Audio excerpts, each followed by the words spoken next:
I do have a meditation practice. I'd love to say I do it every day. I don't do it every day. Wordle is something I do every day. You talk about it privately. We talk about it publicly. This is the Real Estate Insiders Unfiltered Podcast.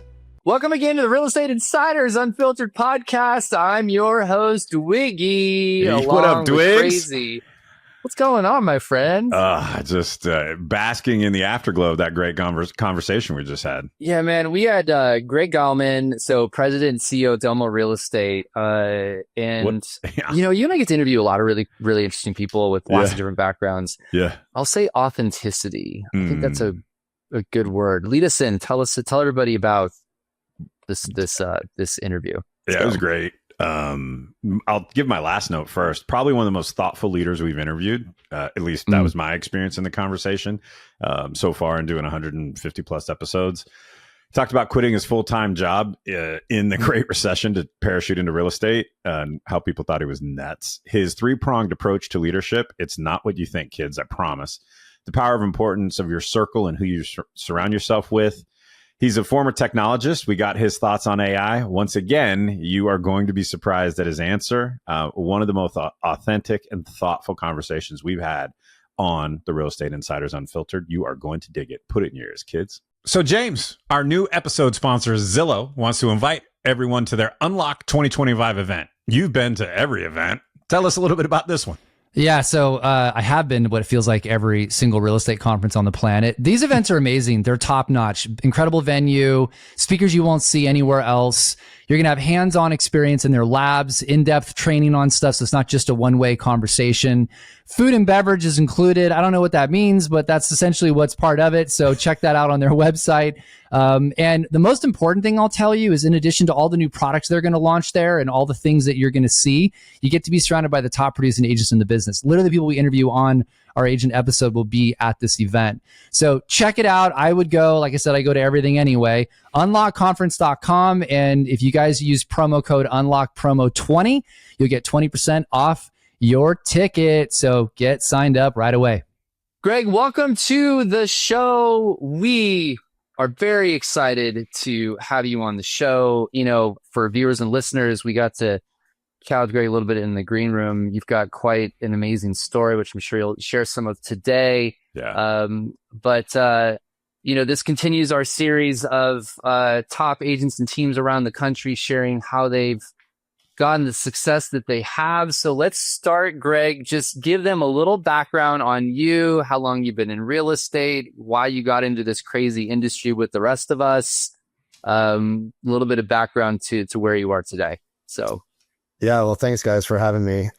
Yeah, glad to be here. Thanks for being here. I got licensed originally in 2006, but I had a job for a while, and so 4 years later, in 2010, I decided to quit my job in probably the worst real estate market of my lifetime, and everyone thought I was crazy. Literally, as I was giving my notice at my tech job, the president kind of uncontrollably laughed at me under his breath, like, oh, you're going into real estate? Like a scoffing laugh, like, yeah, you'll be back. Yeah. Anyway, it was a calculated risk. I had gotten married and could get health benefits through my wife. And as it turns out, I was rookie of the year, and I didn't know what a good market or bad market was. So I just worked really hard, and turns out I'm okay at this thing. So. That's and awesome. You've got you built your own company now as well. And how long have you been doing that? Yeah. So my business partner, Rob Friedman, and I have been doing it for a little bit over 10 years together. Wow. And we formed Domo Real Estate, an independent brokerage, a couple years ago, but we've had the Domo group, a real estate team within other brokerages for 10 years. Wow. That's awesome. And we're 34 agents now, with a goal of being 50 by the end of the year. Okay. That's great. Good for you. We love seeing how people break out, and it's one of the things that, this industry really provides an opportunity is how you can go be your own entrepreneur in your own business. And there's no limitation on how big or small or whatever you want to be in this business. I love that. The fact that your former boss laughed at you, I think is ironic. Yeah. First of all, We need to let's get like there aren't even newspapers anymore, so I don't know where we would find a newspaper clipping, but we should get one about your success and then mail it to that person. Well, it's funny. A little love note. Yeah. Sorry to interrupt. What's funny is he lives in Manhattan Beach, so he sees our success all over the place, and I'm sure he's really proud of me now. It wasn't like you're a loser kind of thing. It was more like, really? Yeah. But I will going into real estate in this recession. You're out of your mind. Yeah, right. yeah. Right. I will tell you, that's been kind of the story of my success. I mean, I'm a little smart and a hard worker, but I really feel like I've failed forward and failed fast. And sometimes I make decisions like this going independent. And because all my previous brokers have said there's no money in brokerage.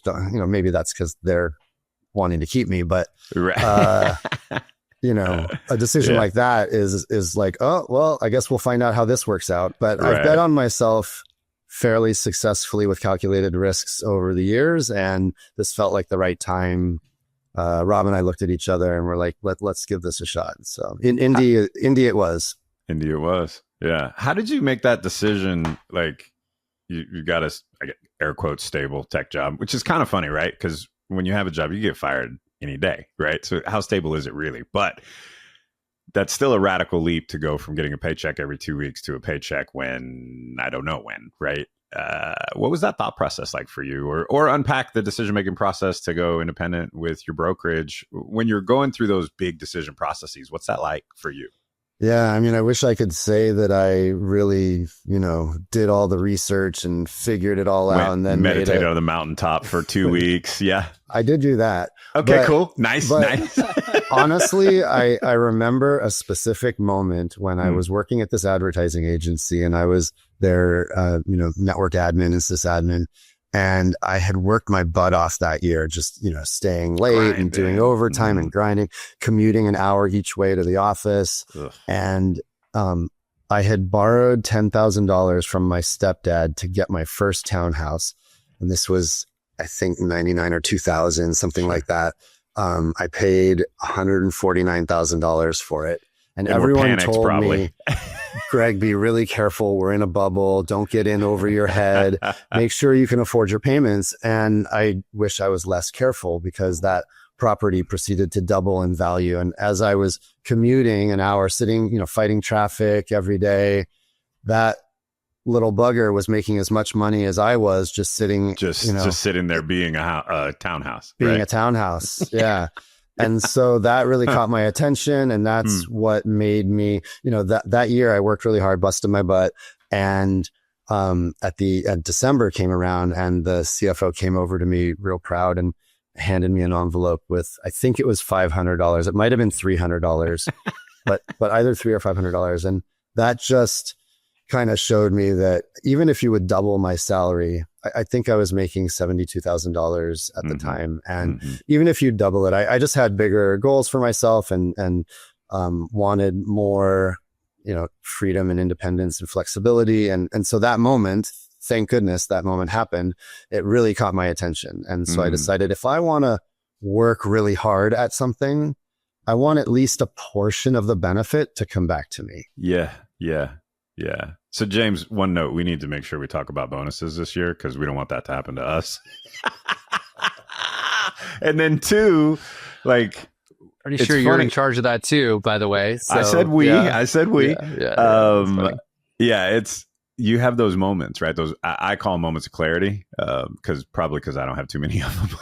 But there's those little vignettes, those life vignettes where you're like, yeah, that I was feeling this anyway, but this cemented the decision. Was that sort of what happened for you when that CFO popped by with the DoorDash check or whatever?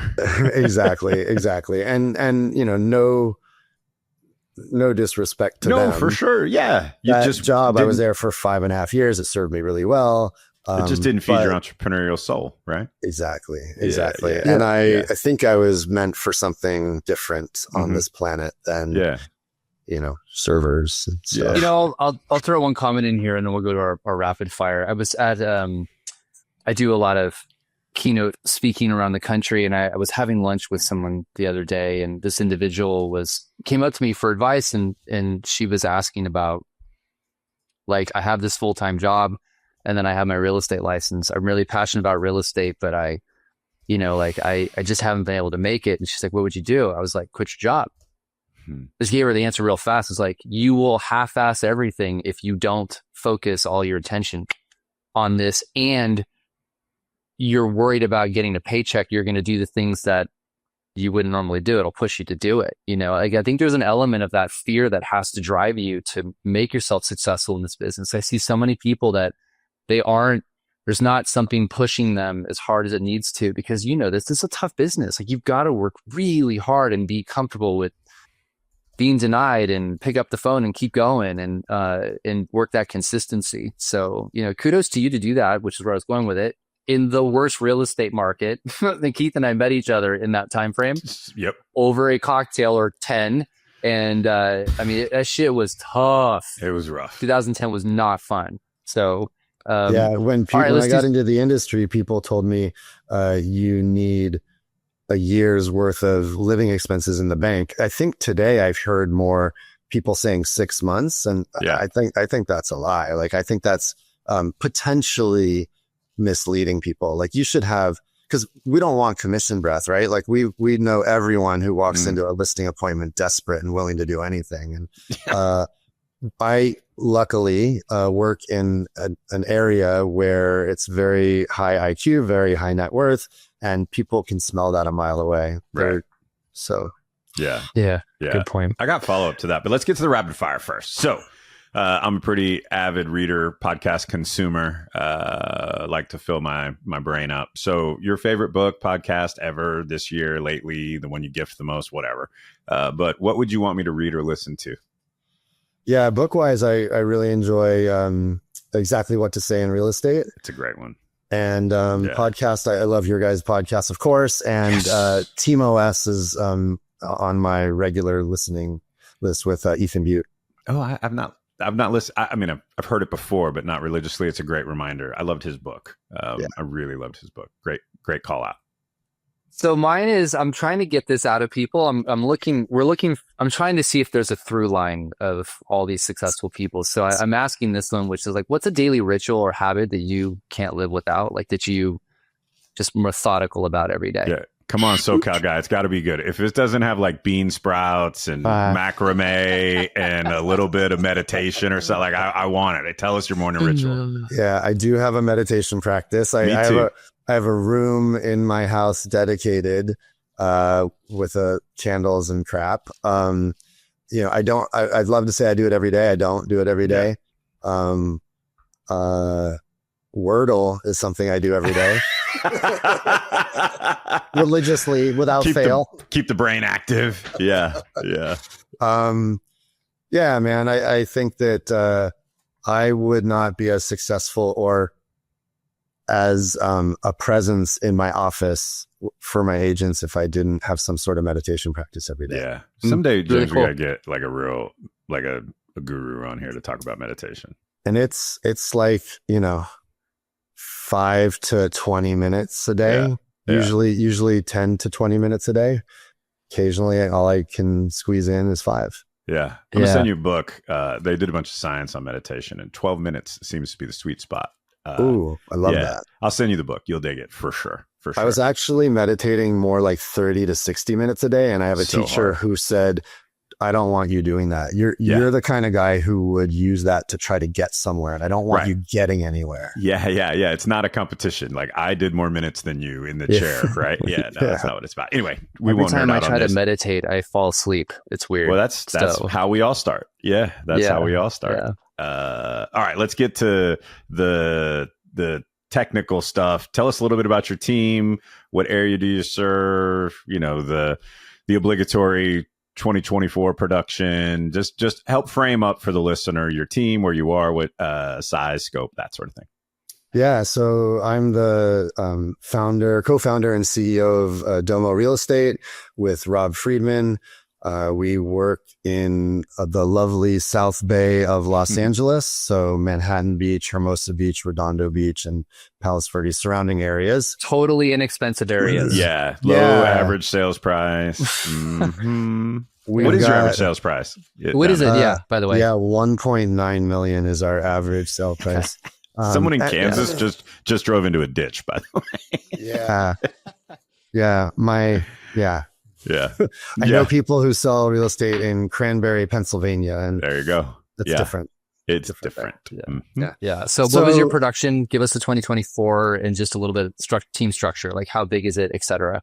Yeah, 2024, our goal was 200 million, and we hit 168, I think, 166 or 168.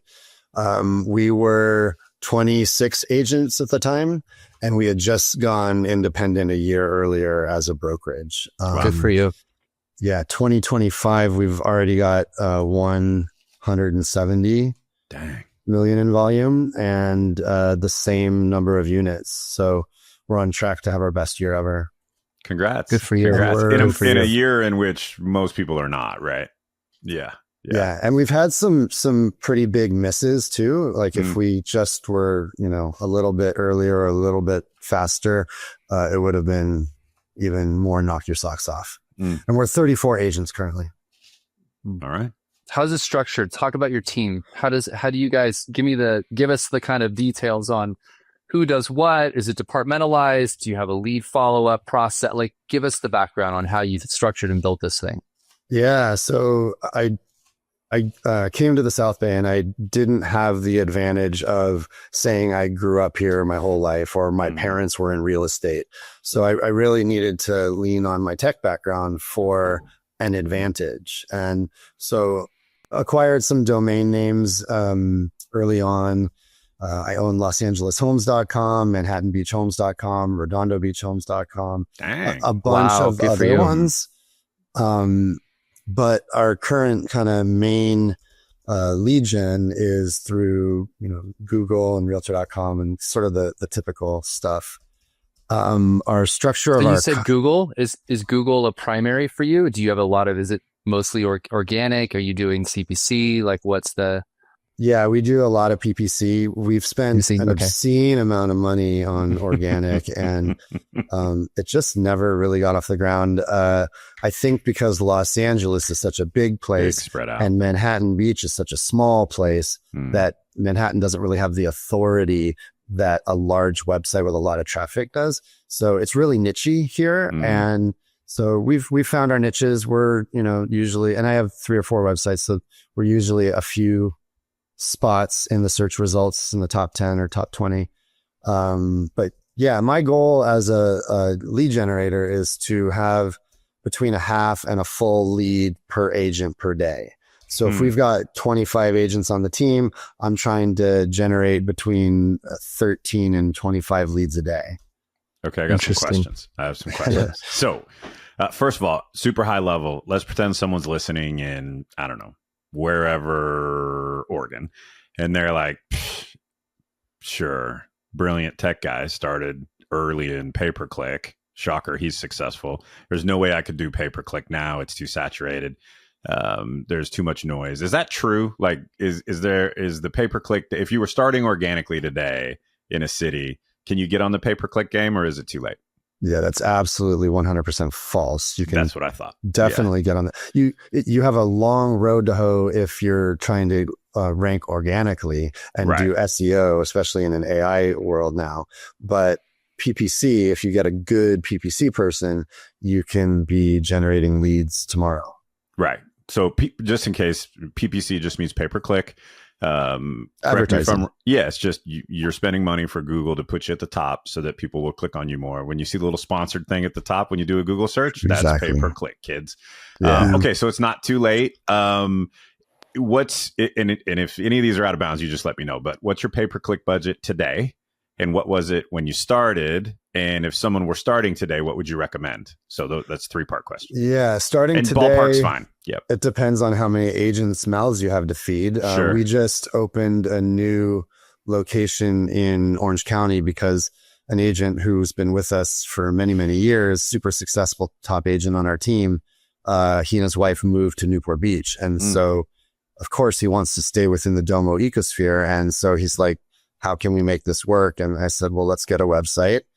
and let's get some PPC going. And now he's got a couple agents. And so, we started, I think, with $1,000 a month. And now we're, our total lead gen budget is in the hundreds of thousands of dollars a year. Yeah, sure.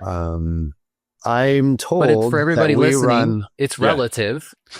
Well, and you grew into that in your price point, so it's going to be. And most importantly, he just launched a new office recently in Los Angeles, which is not cheap, and he's spending $1,000 a month to get it off the ground today, right? And then that'll be more later.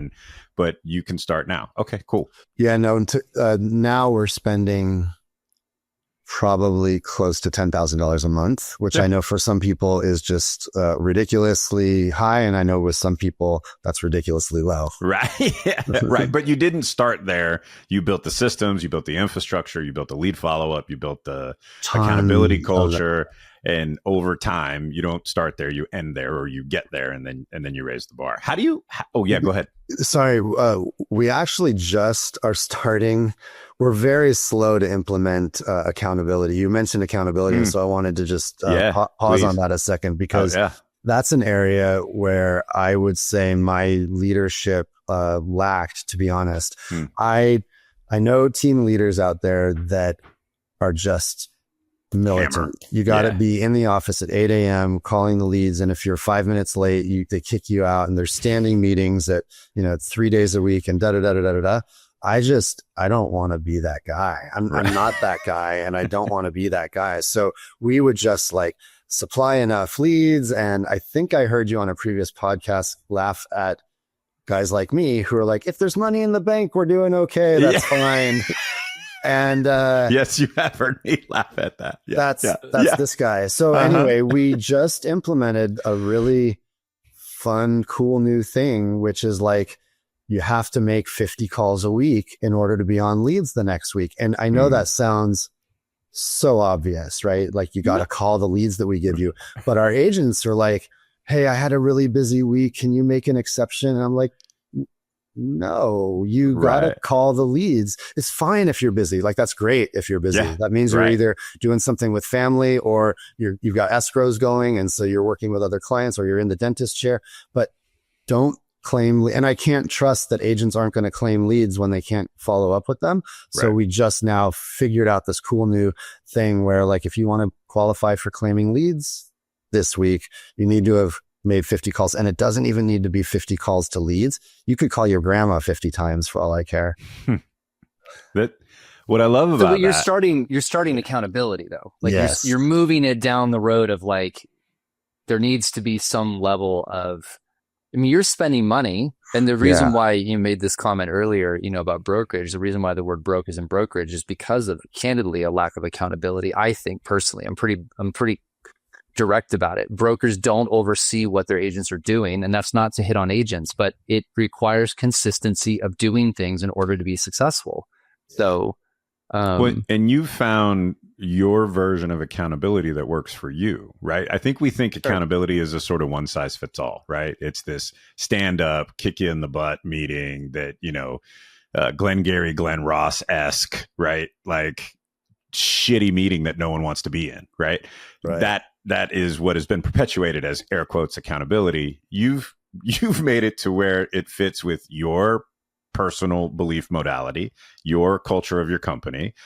Make 50 calls. I don't care if you call your grandma 50 times, right? But log it in your CRM. I'm going to make you do the habit. And then after that, you hopefully will start doing the right things, but you have to commit to the habit, and then the rest of it will hopefully take care of itself. And that's a beautiful approach too. And if you tried to be the other one, your agents would probably revolt and leave. And so it's just not authentic. I can't do that. And I preach authenticity to them. It's one of our 5 core values. And so if I'm coming in saying, you gotta it doesn't work. So we've got as far as our structure of our company goes, we've got an admin, a virtual assistant, a transaction coordinator, a director of operations, who's awesome, Danielle, and then shout out Danielle, fractional CTO, and sales manager coach. What is a fractional CTO?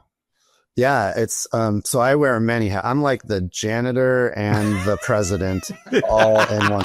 I'm the fireman, I'm the therapist. I literally have tissue in my office. So, of course. So and Danielle And probably sometimes it's should. for you. So, yeah.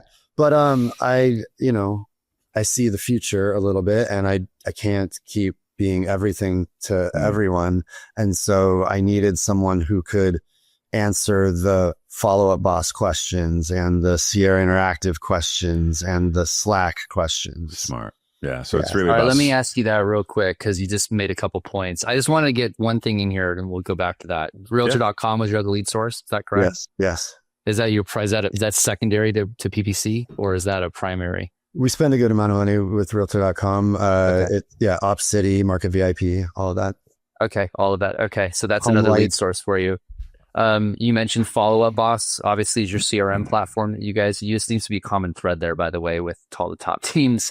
You said Sierra Interactive. Is that your website provider that you use then? Is that It is, yeah. And they Okay. also have a CRM, which we left Follow Up Boss to use for a while and then went back to Follow Up Boss because it's the best. better. Yeah. Interesting. And does Realtor.com integrate into Follow Up Boss? It does. He has a CTO now, James. He doesn't He's know. like, He's got a CTO. He's got to check. He's got to find out. Yeah.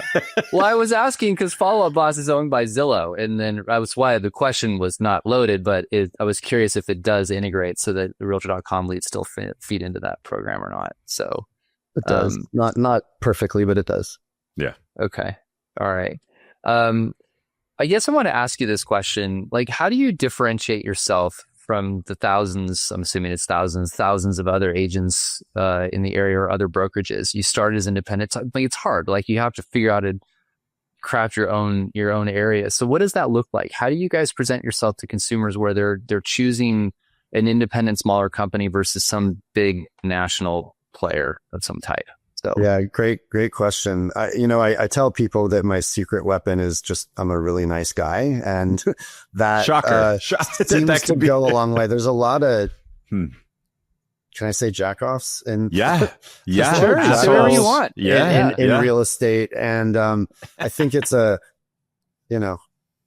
great start if you call people back, Wow. if you do what you say you're going to do, Hmm. and you're not a jerk. So a lot of that, I think I would point to our team culture. I'm really, really proud of our team culture and the agents that are attracted to Domo Real Estate, the clients who are attracted to Domo Real Estate. There's something about them. They're, our core values. They're authentic. They're hardworking. They're extremely helpful. Like from the top down in our company, everyone is extremely helpful. So if you were to go and stop someone, interrupt what they're doing and say, "Hey, can you help me with something?"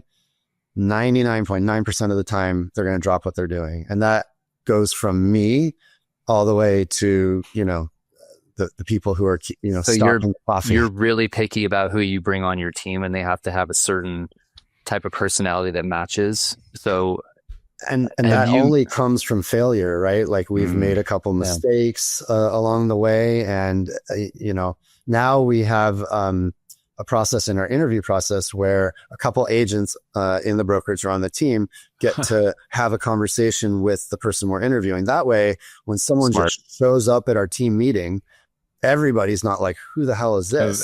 This is the new guy. Right. Yeah. Right. So right.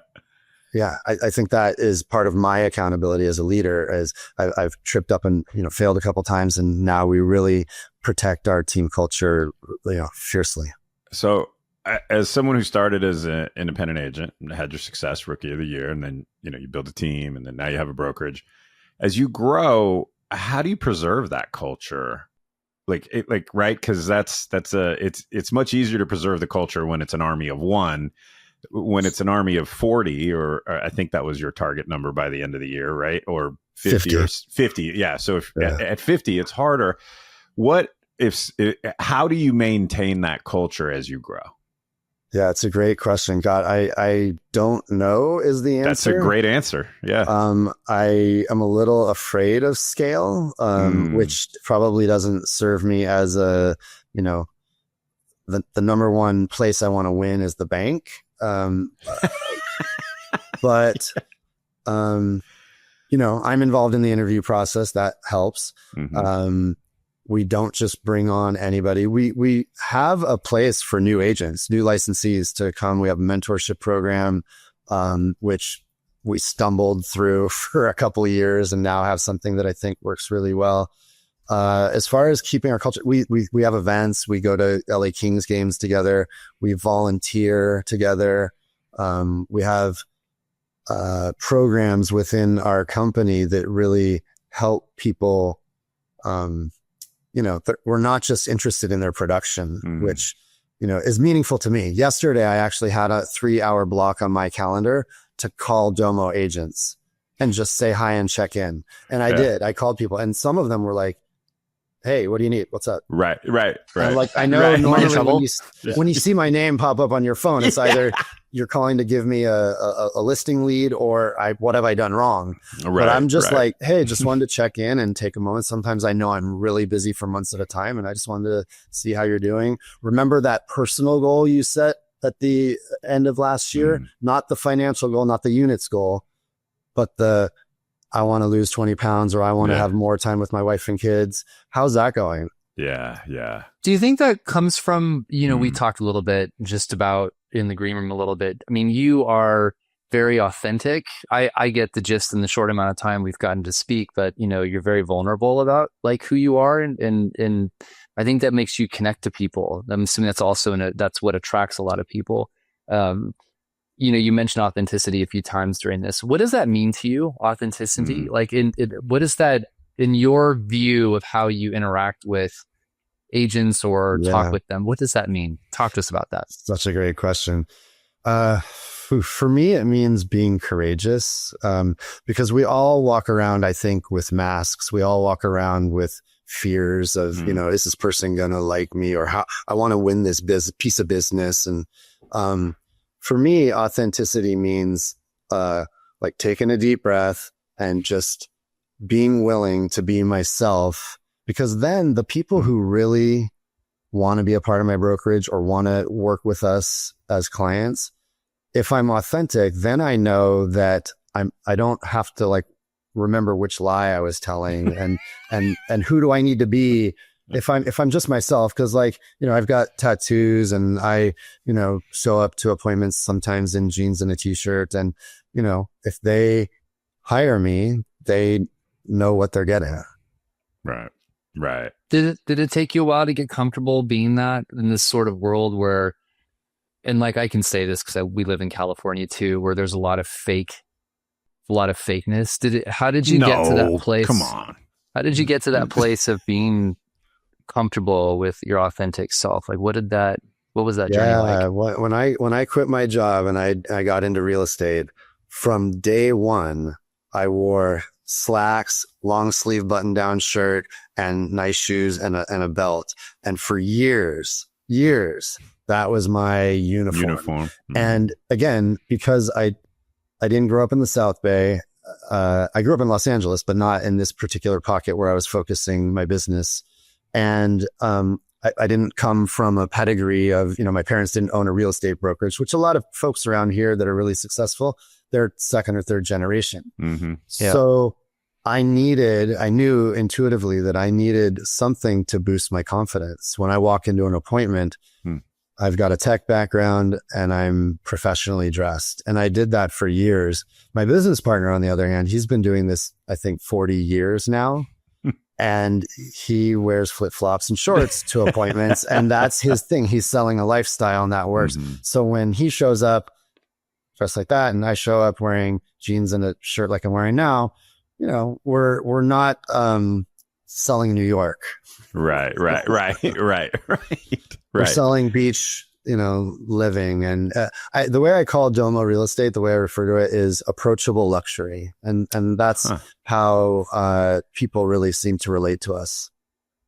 I'm writing that down. I have one follow-up just because you mentioned this, which I wanted to ask. You said you struggled through you struggled through having a program for new agents, but then you have a mentorship program that you figured out. What does that look like? What does that mentorship program mean for a new agent that comes onto the team? Can you talk to us about that? Yeah, we used to have it so that an agent would get assigned, a new licensee would get assigned a senior agent, and that senior agent would do everything. They would teach them how to sell. They would teach them how to prospect. They would teach them the contracts. They would teach them, they would shadow them at open houses. They would shadow them, at appointments, yada, yada, yada, yada.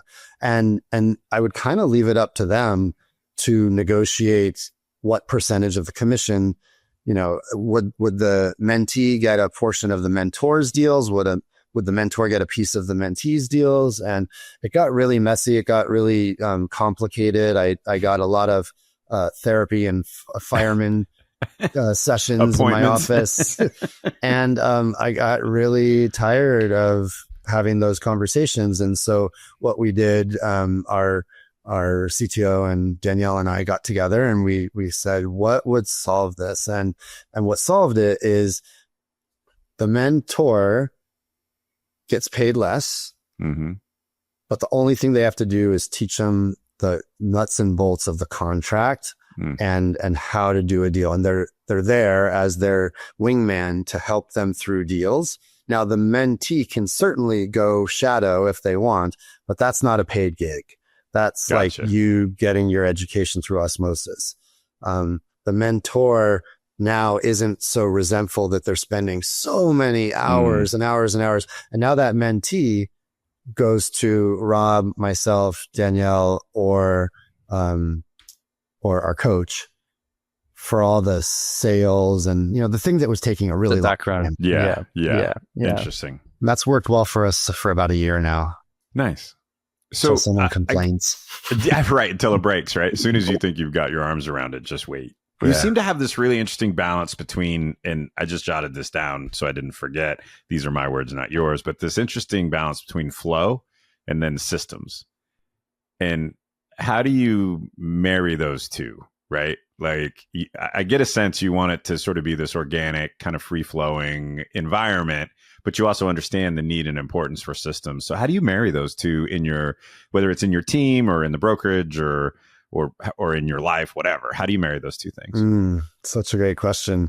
And I don't know that I have a clear answer to it. It's okay. I surround myself with smart people. And I think that is, I can't take all the credit for everything. But I also, if I'm, someone has to be at the helm of the ship. And if I'm the leader, I need to decide what kind of job I want that to be. And do I want to be, number one at EXP and the life that comes with that? Or do I want to, run and own an independent local brokerage and have a good time? And I choose the latter. So, Right.